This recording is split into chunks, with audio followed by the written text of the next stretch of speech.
Perang Salib adalah serangkaian ekspedisi militer yang dilancarkan oleh otoritas politik dan agama Eropa Barat dengan tujuan merebut kembali Yerusalem dan wilayah sekitarnya dari kekuasaan Islam. Kita bahas terlebih dahulu sebelum terjadinya Perang Salib. Pada sekitar tahun 1077, Muslim Seljuk Turki mengambil alih kendali Tanah Suci menjadi lebih sulit bagi peziarah Kristen untuk dikunjungi. Mereka mengenakan pajak dan biaya kepada umat Kristen yang ingin mengunjungi tempat-tempat suci. Terlebih, terdengar berita tentang penganiayaan terhadap peziarah umat Kristen, dan berita tersebut menyebar di kalangan umat Kristen.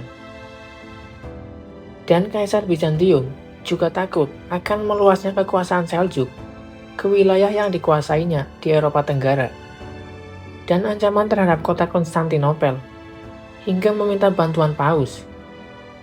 Pada saat itu juga, Islam sangat berkembang pesat, termasuk dalam luas wilayah. Hal ini membuat umat Kristen berupaya melakukan sesuatu terhadap penyebaran Islam. Akhirnya, pada tahun 1095, Paus Urbanus II melakukan khotbah pada umat Kristen Eropa, menjanjikan pengampunan dosa kepada para kesatria Eropa jika mereka melakukan perjalanan perang salib untuk memenangkan kembali Yerusalem bagi agama Kristen. Hingga banyak orang-orang yang ingin mengikuti perang salib. Bukan hanya soal pengampunan dosa, beberapa dari mereka juga ingin melihat dunia luar dan membuktikan keberanian mereka. Dan bahkan, ada yang dijanjikan tanah di wilayah yang berhasil ditaklukkan. Akhirnya terjadilah Perang Salib pertama pada Agustus tahun 1096.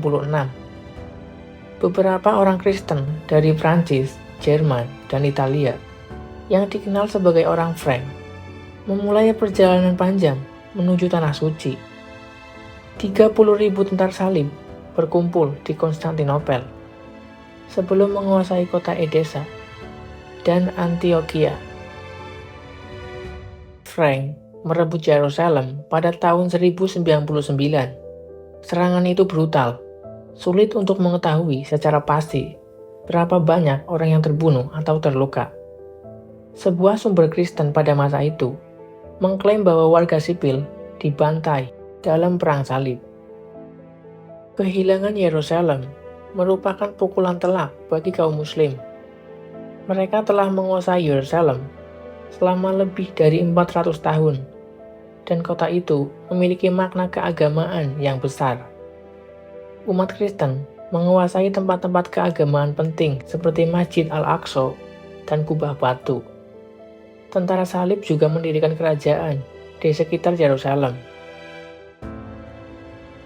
Pada Perang Salib kedua, setelah menyatukan sebagian besar wilayah Suriah, Palestina, dan Mesir, seorang pemimpin muslim baru yang bernama Saladin atau Salahuddin kemudian menaklukkan Yerusalem yang pada saat itu dikuasai Kristen pada tahun 1187. Berbeda dengan peristiwa tahun 1099 ketika banyak orang dibunuh secara brutal, Salahuddin menunjukkan belas kasihan kepada orang-orang Kristen di Yerusalem dan mengizinkan mereka pergi dengan aman untuk sementara waktu. Perang salib terus berlanjut hingga Perang Salib ke-9. Sementara ada seruan untuk lebih banyak perang salib setelah peristiwa Perang Salib ke-9, tapi tidak pernah terwujud. Orang-orang Kristen Eropa perlahan-lahan kehilangan kendali atas Tanah Suci. Akhirnya, pada tahun 1291, pasukan Muslim melakukan pengapungan terhadap Acre, negara tentara salib terakhir yang tersisa. Dengan ini, Perang Salib akhirnya berakhir sebagai peristiwa sejarah. Setelah itu, pasukan Kristen tidak pernah kembali menguasai Yerusalem. Nah, itu adalah sejarah singkat dari Perang Salib.